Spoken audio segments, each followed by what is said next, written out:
Hello and welcome to the States of Clay. This is the States of Clay. We're going to talk to you about how clay changes throughout while you're working on it. And the Eskimos have 21 words for snow. They have 21 words for snow because they live in this stuff and it changes a lot. There should be at least as many names for clay because clay changes dramatically as you work on it. That's what we're going to show you right now. Okay, so I just grabbed some pretty wet clay out of the bag. You can see it's pretty soft. It's super flexible and malleable. And it even sticks to my hands a little bit, so it's a little bit gooey, right? But it's good to work with, okay? Mark grabbed another piece of clay here. This clay is a little bit, it's a little bit harder to work with. It's gotten a little bit dry, and when you bend it, look at that, it just cracks, okay? That's okay. I mean, there's still a use for this clay. You might use it for something, but it's really hard to mold into things, okay? And we showed you a different way to dampen your clay and get it back to being a little bit softer if you want it to be. Okay, but then let's say I want to build with clay. Maybe I want to build things with firm clay. So I might want some leather hard clay. So what I did is I took some clay and I put it outside. It's hot out today and it's sunny. I think it was only outside for a half hour.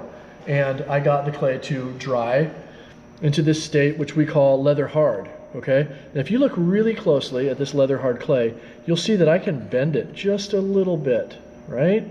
I can bend that clay just a tiny bit. What happens if I try to bend it too much? I think it might crack. It might crack, right? Look, oh, there it goes, right? So then it just breaks in half.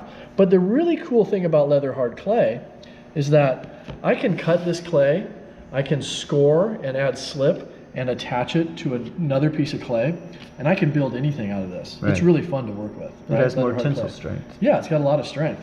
But it's great it's not great for doing, say, organic forms. It's great for doing angular, crisp, geometric style forms because we're building with flat planes. Okay, but anyway, that's leather hard clay, right? Look, here's another thing that tells me it's leather hard. I can put my fingernail into the clay pretty easily, right? It's perfect surface to draw on, isn't it? Oh yeah, you could draw on it and do all sorts of stuff. And if you carve it, you can make nice crisp lines with the knife. Yeah, you can also kind of sand it away with a Surform tool, right? You can scrape it. You can do a lot of stuff with leather hard clay. Okay, then we get to, say, bone dry clay. Well, here's an example. This clay I had sitting out in the sun, and you'll notice that the edges, look at the edges, the color of the edges is a lot lighter. And so the moisture has really left this area here. So it might be leather hard in the middle. Yeah, so that's not bone dry yet, yeah, right? It's still leather hard here. I can still poke my fingernail in, right? But then look at the edge here. What happens when I push on that? It just breaks, right? This clay is so brittle now, bone dry clay. There's not much you can do when your clay's bone dry. If you have a piece that's made and it's become bone dry, you can maybe come back to it and sand it with a piece of sandpaper or a little scrubby Scotch-Brite pad, like one of these little green scrubbies. So here's an example of a student's cup, right? And maybe the rim is a little bit, needs to be smoothed out. I could take a scrubby and I can scrub it, right? But what happens if I pick it up by the handle? Oh no, Carl. I know. That was not right? good. And the other thing is that, clay is just so fragile here, right? So, I've got these little goobers on this little flower here, and I'm scrubbing those little goobers, and it can be really disappointing. It happens all the time. Anything that's bone dry is just ridiculously fragile. So the moral of the story is that if you want to be protecting something, you keep it at a leather hard state in some way. How do we do that? Maybe plastic. Cover with plastic, right? So you put it on a board, you cover that piece tight with plastic. You might even take a sponge and drip a little bit of water on it, just like spritz things, okay? You can always get clay drier. It's really hard to rehydrate it. If I try to take this cup and I put it in a bucket of water, right?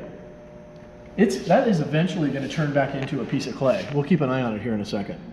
It'll go away. Just as far as staying with that theme, if you're going to do a pretty fragile piece and then you want to drive it to school to get it fired, is it best to let it go bone dry? If you can keep it leather hard, transport it in the car when it's leather hard. Of course, you're going to pack it carefully. You can still keep it covered. And then when you bring it to school, we can dry it out before we fire it.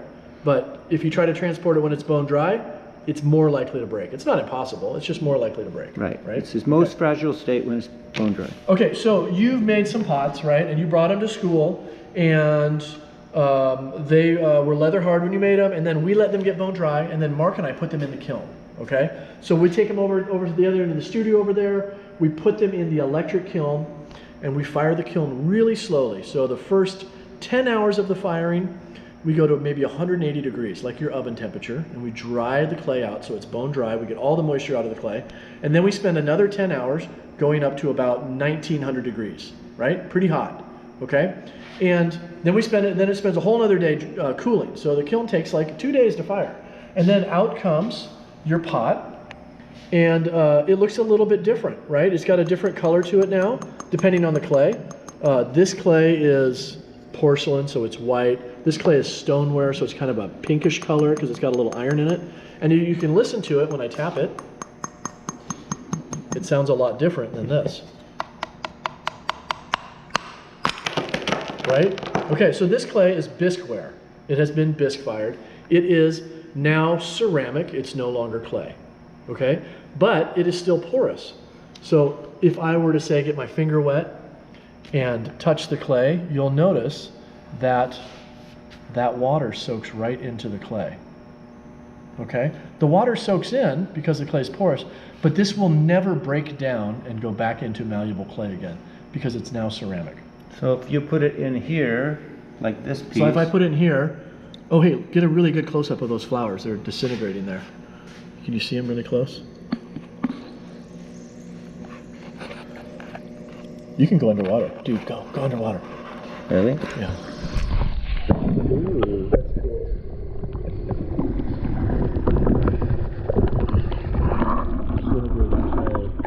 Okay, so the bisqueware is never going to deteriorate, but this stuff is just like slowly melting. We'll go back to it and look at it again. Yeah. Okay, so then, let's say you have your bisqueware. Mark and I bisque fired it for you. Maybe we sent you home with some glaze, or maybe you just told us a plan and we glazed your pots for you. So then we take them over to the other side of the studio over there. We dip them in glaze, which is essentially a glass coating, right? Then we go put them back in another kiln, the high fire kiln, and we crank it up and it goes up to 2,400 degrees, really hot. So when your pots come out of there, they will have a shiny glazed surface on them, okay? The other thing, really the more important thing, is that the clay, this is just the bare clay with no glaze, the clay is now vitrified, right? And so when you had bisqueware, your clay was porous like this and had a lot of holes in it. And then we fire that thing, it gets so hot, there's a glassy bond that is formed and there are no holes. It is completely vitrified. It's impervious. It's very durable. The clay actually shrinks during that high fire, right? It shrinks during that high fire. And so even without this glassy surface, it's still going to hold water. This is really clay at its most kind of durable state, okay? How's that stuff looking? Disintegrating still? Oh yeah, look at that disintegrate. You just pick it up and... See how easily it's falling apart? And it will actually go down, and tomorrow it'll all just be settled at the bottom, right? Yeah. Oh, here's one other thing to think about or to know about is that clay shrinks, right? So you have this, if you had a piece of clay here, and let's just say that you drew a line on this piece of clay and you measured it like there. Let's say you had 10 centimeters. When this clay becomes bone dry, right, when it becomes that dry, powdery clay here, that 10 centimeters is going to shrink about 5%, right? And then when it gets high fired, it's going to shrink another 5%. So that piece that you had that was this big, after it's high fired, it's going to be this big, right? It's going to shrink, I think, between 10 and 16%. So this, something like that. So this pot probably started out as maybe being about this tall, right? It was considerably taller. wider and taller. Wider and taller. It shrinks in every direction. Okay? So, The States of Clay by Mark and Carl. Goodbye. Goodbye. And recording. GoPro, stop recording.